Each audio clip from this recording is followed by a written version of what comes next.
Sylvia and me. Sylvia and Sylvia and me. Sylvia and Sylvia and me. I think it's advice that I love to give young people.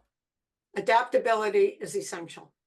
And if you aren't doing it the way they want and they're not getting what they wanted, they think they wanted from you, mold yourself or prove them wrong. Do it better than they ever thought you could do it. And that's very rewarding in and of itself, with a little bit of a twist as well, but it's right. Hi, I'm Sylvia Beckerman, host of the podcast series Sylvia and Me. Conversations with inspiring, empowering women. Hi, I'm Patricia Chadwick, and I've had quite a long career in the world of investing. And my new book, Breaking Glass, is what we're going to talk about today here on Sylvia and Me. Patricia, thank you so much. As you said, this is your second book. I had the pleasure of having you on when you did your almost prequel to this particular Yes. book, called Author Little Sister, and that was a memoir. And I'll never forget you when you were telling the story. It took you a while to write it, and as you were writing it, your daughter said, "Mom, you had been living in a cult," and it wasn't until she said those words that you realized that that's where you grew up, until the age of 17, when you were kicked out of the cult. Can you tell us, I just want a little bit on, you lived in this place where everyone was basically isolated from the world. Yes. Now, I don't think there's any other way of saying it. And I also want to preface that your parents were well-educated people who, from what I can say, got caught up in it, and it just kind of rolled and rolled and rolled until you were in a cult. Why were you kicked out at the age of 17? Well, there were 39 children and 60 adults, so a group of 100 of us. And the organization was led really and truly primarily by a woman whom we called Sister Catherine. And you could say she was the power behind the throne, but she really was the power on the throne. And she had told us 39 children that we were the luckiest children in the world, because from the moment we were born, we had been dedicated to God, and that was our role in life, which meant, very simply, that I would never leave the organization, but would in fact become a nun and never get married and never have children and be in that organization for the rest of my life. I so desperately didn't want that. On the other hand, this was my home. It was the only place where I knew anyone. And when I was 14, I became a postulant. A postulant is the first step towards becoming a Catholic nun. At the very same time, the age of 14, I suddenly started to be very interested in boys. And I ended up with a crush here and a crush there, some very, very emotional crushes to me. I had no idea what was happening to me, why I had a crush, didn't even know what the word crush meant. And Sister Catherine would absolutely lambaste me for looking at boys, being interested in them. But that didn't make me stop. It was something beyond my control, very frankly. And then when I was about 17, she literally called me in one day and told me that not everyone has a vocation to be a nun. And I thought, well, she's right about that one. But the result of that was that the moment I graduated from high school, we were taught within our community, I was gone. I was gone with no invitation to come back.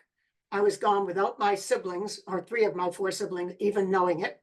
My parents were in the know, but they had no impact. Sister Catherine had decided that I was a bad influence on the vocations of the men, as she described it to others after she kicked me out, even though I did not even understand what was happening to me. Well, one of the things that I know that helped you, even though, as you said, you didn't know how to use a phone, you hadn't you didn't watch TV, you didn't know from Right. magazines, you didn't know who the Beatles were. I mean, oh my God. I mean, 17-year-old not knowing who the Beatles are. But there was one sister, and we'll talk about mentors, but I want to mention this sister Anne Mary Cobb. Yes. She sort of had your back, because one of the things where I was going 2 seconds ago was education. And there are so many people that women that I've spoken to in so many situations. The one thing that was drummed into them, or they realized themselves, was education, education, education, whether it be going to school or just on your own, gathering information and wanting to know. So how did Sister Anne Mary Cobb sort of help you as you were thrown out into the world? Well, Sister Anne Mary, as we called her, was the principal of our school, this very small school that went from kindergarten right through 12th grade. And she was amazing. She could teach children to read. She taught me arithmetic. She taught science. She taught literature. She taught algebra. She was wonderful. She had been educated at Radcliffe with an undergraduate and a master's degree in education. Her father was the principal of a school in the town of Clinton in Massachusetts, 10 or 15 miles away from we were. She was a born educator. And she became aware, it's quite evident to me now that Sister Catherine must have shared with her the fact that I would be leaving. And in those last few months, when I was really, really desperate, I could speak to my parents, but if I spoke to my parents when nobody else spoke to theirs, people would think, why is she talking to her parents? So I was very uncomfortable doing that. And Sister Anne Mary would seek me out in the afternoon, and when the school was closed, and she would call me into a room in our very small school, and she would just sit down and say things to me like, you are going to do very well out in the world. Out in the world was really a bad place to be. But she said, you have got common sense. You are a problem solver. And then one day she said to me, and you have the best of your parents in you. We never spoke as though any child was related to their parents in this organization. And she didn't just say my parents, she called them by name. And remember, we were not allowed to call our parents mom and dad or anything of that sort. And she referred to them by their names, Brother James Aloysius and Sister Elizabeth Ann. And she said, you have the best of them in you. And it gave me such hope, such confidence in what was still a terribly frightening environment where I knew so little culturally. But for her to say that was something that boosted me. She was telling me I wasn't going to fail. And when I finally was kicked out in the June of that year, right hours after I graduated from high school, I kept her words in my mind because I knew the one thing I could not do was fail. And so, but she had already told me I wouldn't. And that really helped me along. And again, something that people don't understand, words matter. And look what those few words from her, that encouragement as you're out in a world of the total unknown at the age of 17. Yes, and you'll notice, you've seen, because you've read the book, but she is the only woman of the mentors in my book. All my mentors, as I was coming up through Wall Street, were men. There just weren't any real women around who could be mentors. But she had such a powerful and positive impact on me, even before I got into the world of Wall Street, that I had to include her because this book, Breaking Glass, is dedicated to my mentors. And we'll get into your mentors later on. The other thing that I want to briefly talk about, because it shows not only your intelligence, but how you succeeded and then weren't allowed to go forward with it, but you eventually did. And that is, while you were in the cult, they had you take a couple of exams, and one of them was an entrance or an exam for Vassar College. I did. I made application both to Vassar and to Bates. Bates College was where my father had gone. And there was one purpose, and I was the ammunition that Sister Catherine needed because she wanted to get our school accredited. There were some local people who were saying that perhaps we were not being educated well. I had a very, very classical education, 6 years of Latin, a year of Greek, literature, but the outside world was kind of coming in on us. And so she had me apply to both colleges. If I hadn't got in, they would never have had to mention anything, but they used it as a badge of honor to say, look, one of our students gets into Vassar and to Bates. Now you've got to accredit us. And so the authorities did accredit the school.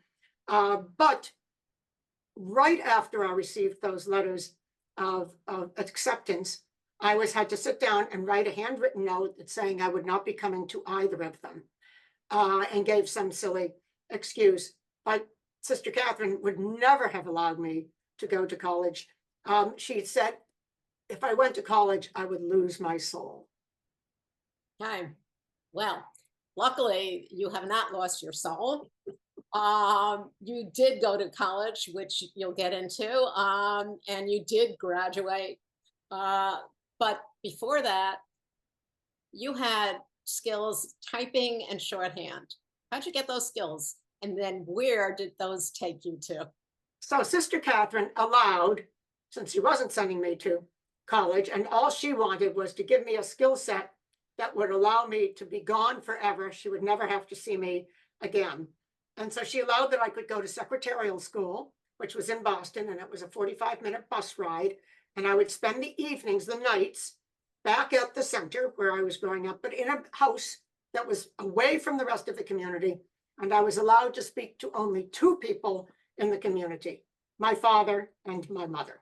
My father would drive me to the bus station every day, and my mother would be at this house that was separated from the rest of the houses in the evening, and I would have dinner with her. I would then do my homework, and the next day I would go back into Boston for my courses. And so there I was learning typing and shorthand. And what happened was I was culturally so illiterate. It is kind of funny today. As you said, I didn't know, about the Beatles. I couldn't name you a single person on Hollywood. I couldn't name you a single baseball player.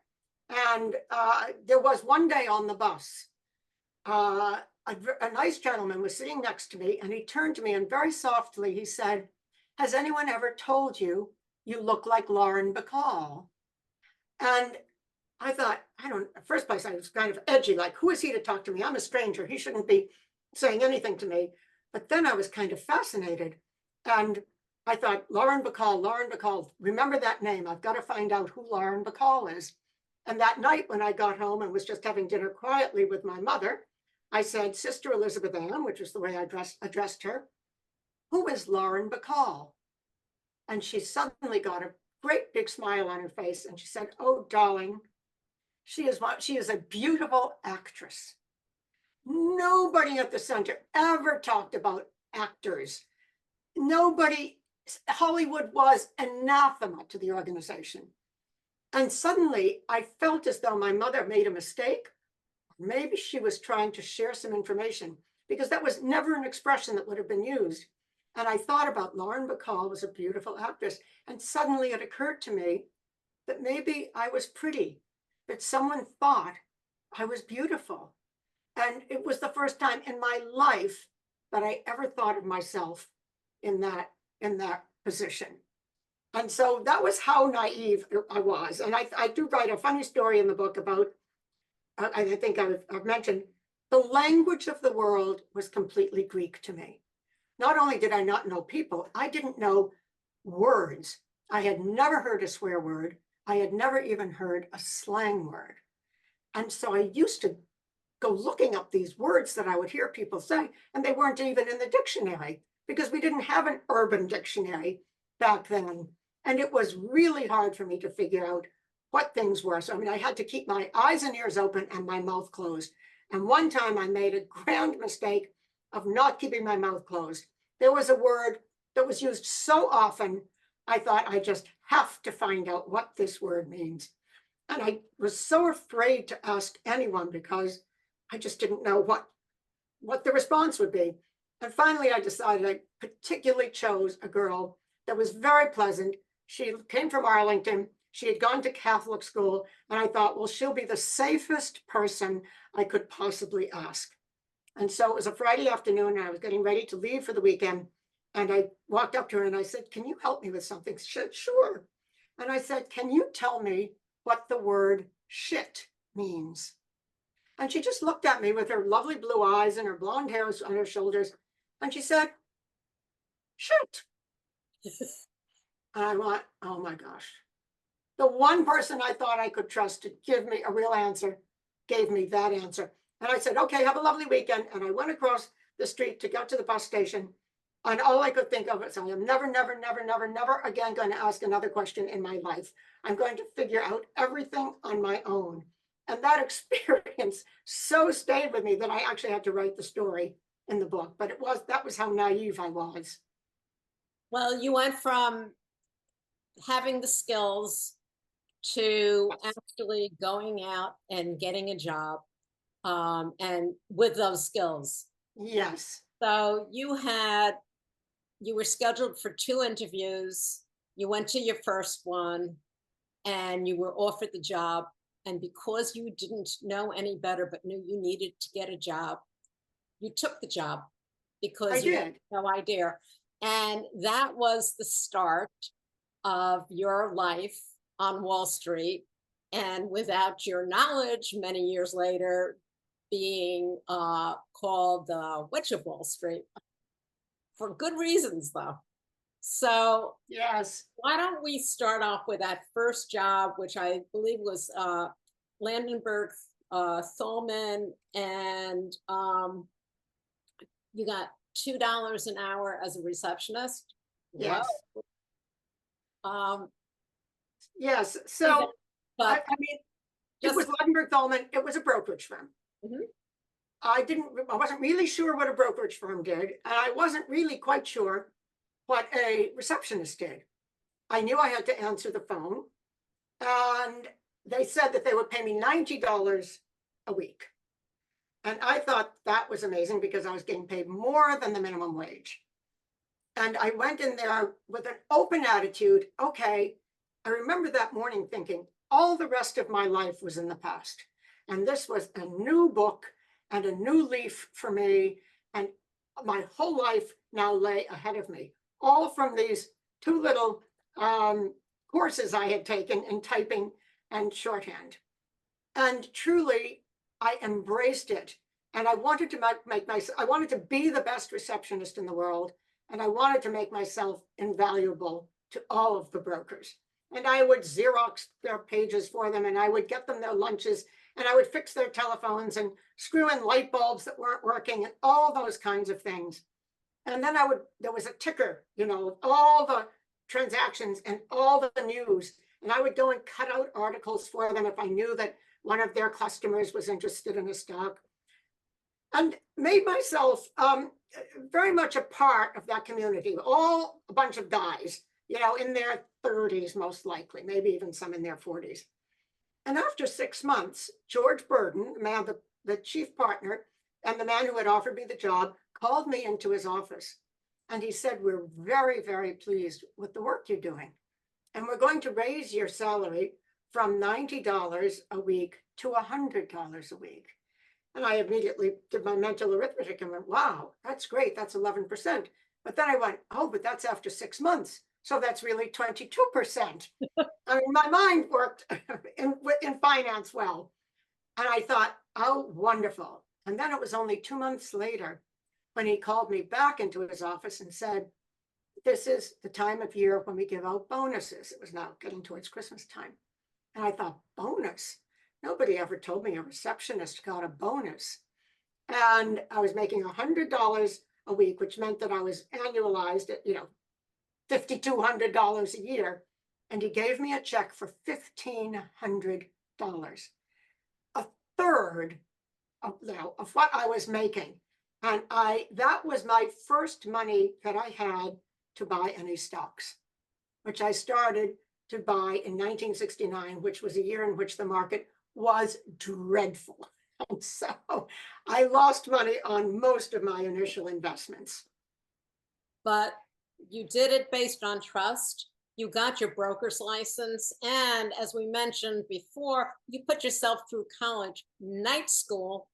It did take 9 years, but you were determined. Those words, "you are not going to fail," stuck with you. Yes, yes. You're right. It was a long course, but when I went to Philadelphia and, I was making my way up with better and better jobs, I remember going to my counselor my advisor at Boston University and said, "What am I going to do? I've been offered this position down in Philadelphia." And she said, "Don't worry about a thing. Take every course you can at the Wharton School. Take every course you want to at the University of Pennsylvania. We'll accept every one of them." So it was that kind of wonderful support also that really allowed me to build my career as I was getting my degree. And you mentioned you moved to Philly. A very good friend of yours, someone who became a very good friend, her name's Susan, talked you into going. She was moving there for a job. You wound up going there also. And I want to emphasize that during all this time, you never told anyone about your background, living in a cult and coming out and knowing nothing. That is true. Everything you did and you knew was self-taught. Yes, school, but you really pushed yourself to, as you said, your first job, you were willing to do quite a bit and go above and beyond because you wanted to learn. I did want to learn, and I loved to learn as a child. I remember when I went from the third grade to the fourth grade, I said, "Oh, the third grade was so easy. I hope the fourth grade is more difficult." I'm still at 75. I love learning. I can't get enough of it. So I was very lucky to have that interest, but I also had so many supportive people around me. Well, you talk about resilience, you talk about gratitude, you talk about optimism, and all of that really is involved in not failing. And of course, as you put in the book, you weren't right all the time, but we learn from Yes. our failures and we move forward. And that's what you've been doing your whole life. And Jack Welch called you the smartest woman on Wall Street. Again, you weren't frightened to take another leap, and you kept leaping. In fact, wasn't there a job that just lasted for 6 weeks because the company was being sold or being bought? Yes, that happened right after I came back from Philadelphia. So that was 1974. You might remember back then the price of oil had quadrupled. Inflation was through the roof. The stock market was through the floor. Interest rates were also through the roof. And I moved back to Boston and was looking for a job and finally got one in September of 1974. And there was this very kind of gruff looking man that interviewed me. And he had a spittoon in his office. And I didn't even know, I'd never seen a spittoon, and I never saw anyone chew tobacco and spit. But apart from that, he was an amazing and smart man. And he asked me, he gave me the title of analyst. I didn't even have my degree from Boston University, and he was giving me that opportunity. And then he gave me the most difficult industry in the world to cover, which was the savings and loan industry, which was on the verge of bankruptcy. And I really wondered whether it was a test to see if I was remotely capable. But shortly that, but he always said, come into my office anytime, I'll answer any questions. And boy, did I practically abuse that, because I was so interested in learning, but also so horrified with the financial straits of the companies I was following. And I was trying to make sure I was looking at them the right way. And then literally maybe 6 or 8 weeks after I got that job, I heard some talk at the water fountain, and there wasn't whispered. It was just two people talking about the fact that we were being acquired. So I made a beeline for Stu Harvey. That was the guy who was the chief investment officer. I went into his office and I said, are we being bought? And he said, yes. And then I immediately thought, well, that's not very good. I've only been here for 2 months. Maybe I won't even have a job. So I used a term that's an accounting term, but everybody knew what it meant. And I said, is it last in, first out? And he said, I'm afraid so. At which point this tear came down my face. I had literally just moved back to Boston, finally found myself a job as an analyst, and was excited. And he had this gruff voice. He said, please don't cry. You'll make me cry. And I thought, oh my gosh, I better get out of his office now. So I went back to my office, and about an hour later, he walked into my office and he said, I can't get you a job, but I can get you an interview. Be in Manhattan, 666 Fifth Avenue tomorrow at 10 o'clock. And that was an amazing day in my life. I was interviewed all morning and all afternoon, went out to a beautiful restaurant for lunch. And at the end of the day, the man who ran the office, a small research boutique, more women than men in it, interestingly, which was fascinating. And the work they did was mostly covering machinery stocks. And we went out to dinner that night, and he offered me the job. And in the funniest turn of fate or whatever, he said to me, I've brought you to this restaurant, which was just a gorgeous one, because we wanted to offer you the job. If I were not going to offer you the job, I would have taken you out to dinner at the St. Regis, which the St. Regis was a pretty fancy hotel in Manhattan. But at any rate, he said, don't tell me now. He offered me $17,500 in 1974. I would start January 1st. And I had just been making $12,000 in Boston. And I'm going, wow, that's practically a 50% increase after 2 months on the job. And when I got home that night, I knew that I had to go see Stu Harvey the next morning. And I walked into his office very early, and he was already there. And I had a big smile on my face, and I said, I've been offered the job. Now, he must have known, because he was the one that, he had been the director of research at Fidelity. So, of course, I didn't realize that, or I may have realized it, but didn't realize the importance of what that position had been. So he knew anyone and everyone who was any good at all in research. And he had probably picked up the phone and said, I've got this, energetic, smart young woman. We're going to have to lay her off, see if she's what you can use. At any rate, I had a big smile on my face, and I said, I was offered the job. And he goes, good for you. And the benefit of hindsight, I'm sure he already knew. And then I said, but I've got this problem. I just came back to Boston. This is where my family lives.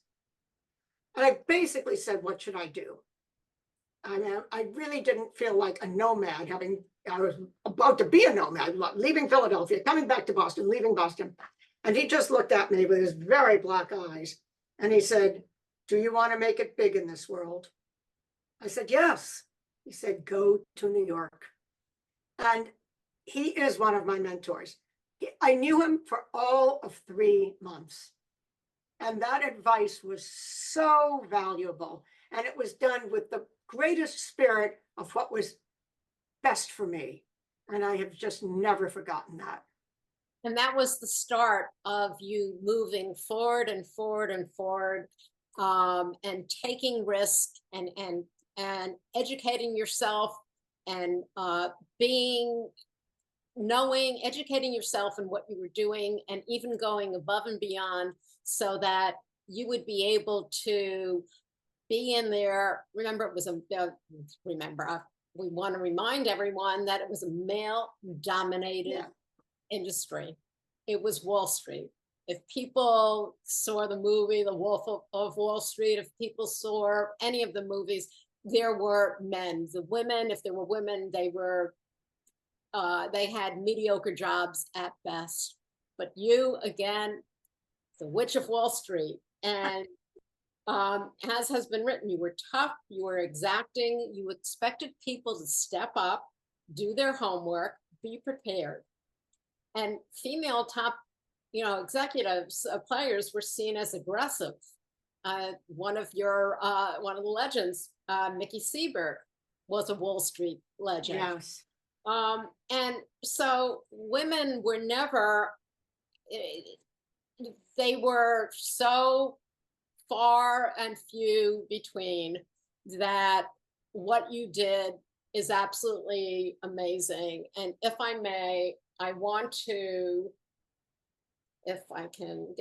read something from your book.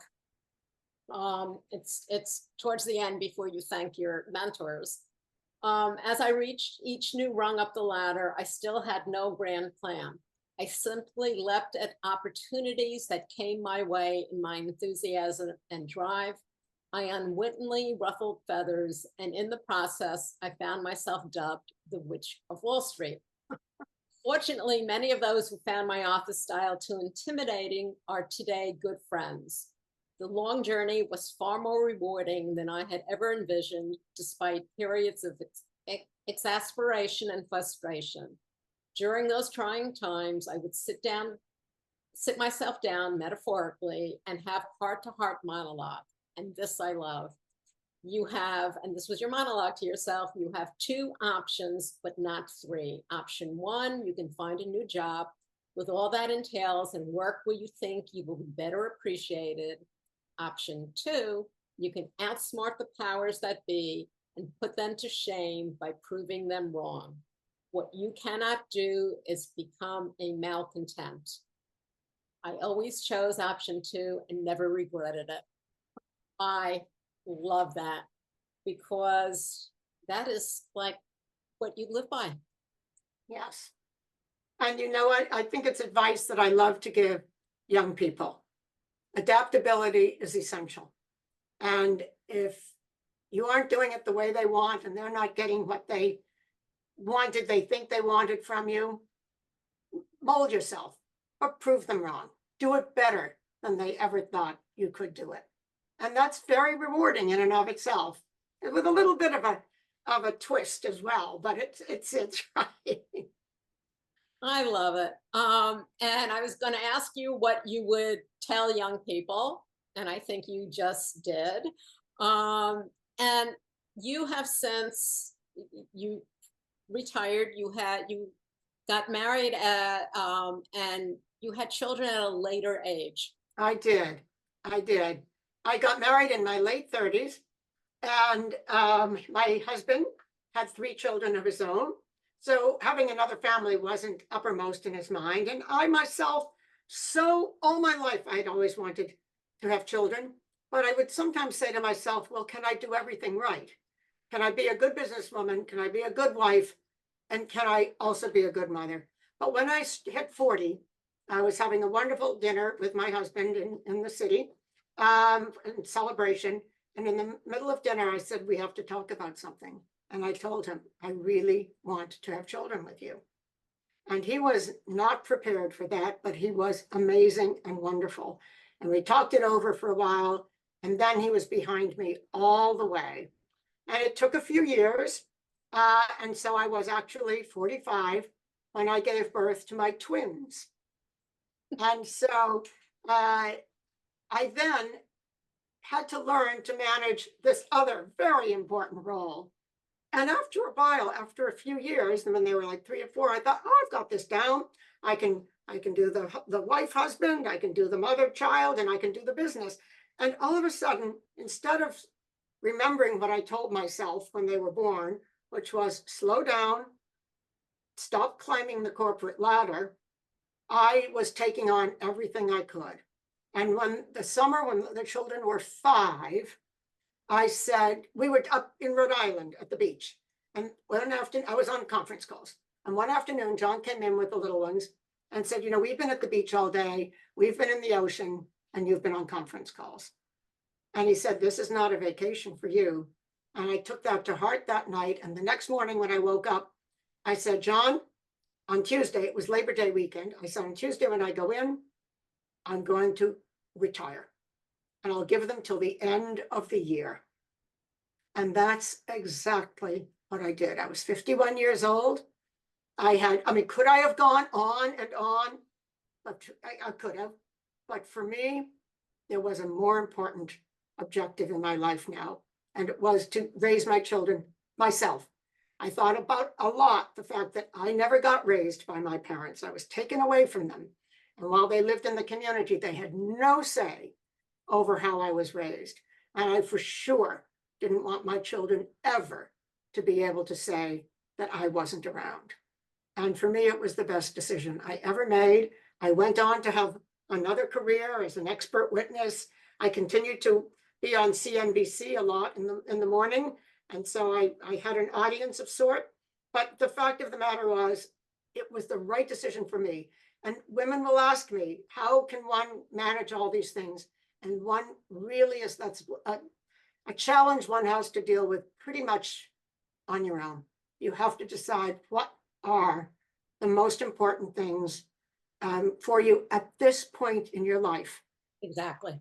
And it's not, that's not something that for the most part, men have to deal with. It's not to say that they don't love their children in the same way or as much, but maternity is an important part of a woman's life. Not all of them even want to have children, but once you have those children, you have to be in control of how you think it's best to raise them. And in my case, that meant leaving Wall Street. And I love how you have spoken about it as an individual choice. Yes. We have so many things that are supposed to be, that we're supposed to do this, we're supposed to do that. And I've said that so many times in the last 5 years, that I love that you said it's an individual choice. People have to look and see what are their situations. Maybe I agree. they're not fortunate to be able to do that, or maybe they can. And how much can they take on, and how much do they want to? And you made the decision that was right for you at that point in your life. And I've never regretted it. Never, ever regretted it. And now you've written 2 books. What comes next? Well, there came a point where I really felt I needed to give back. And I've done a lot of mentoring. I was mentoring middle school girls at Our Lady Queen of Angels School in East Harlem. One of those gals is now in her 3rd year of college. We remain very close, but I also mentor other high school young women and college women. And for me, that is a great joy. But I also found an opportunity to give back. I co-founded a healthcare company for the LGBTQ community in 2016. We are now 8 years old. We have over 3,000 patients, 35 employees, and the work is amazing. And I've had a wonderful Sister of Mercy nun whom I was talking to about it a few years ago. And she said to me, I will pray for you. She said, you are doing God's work. And I thought that was the most wonderful way to think about this current role in my life, which is a very important one. I'm the CEO, but I do it totally on a pro bono basis. Patricia, where can people find out more about you? Well, I have a website, patriciachadwick.com, and that has a lot of things about my old book, my current book. So that's as good a place as any. And of course, I love local bookstores, so you can always get my book by asking your local bookstore if they will order it. Otherwise, of course, you can get it online. And I am beginning to now suddenly say to people, if you really like the book, don't be afraid to review it on Amazon or Goodreads. I know that's a little plug, but I've read some reviews where I don't know the people at all. And I find those so wonderful because that person doesn't know me. And yet I see how they have received the book about a person they have no idea, they know nothing about. So I really, really, really enjoy finding, reviews that are from people that have never known me and have gotten something from the book. The book is Breaking Glass, Tales from the Witch of Wall Street. Patricia, thank you for joining me again. And I look forward to maybe doing this another time. Why not? Why not? Thank you for having me a second time. You can find us on all of your popular podcast platforms. And of course, our website, sylviaandme.com. Stay safe, stay healthy, and as always, stay tuned.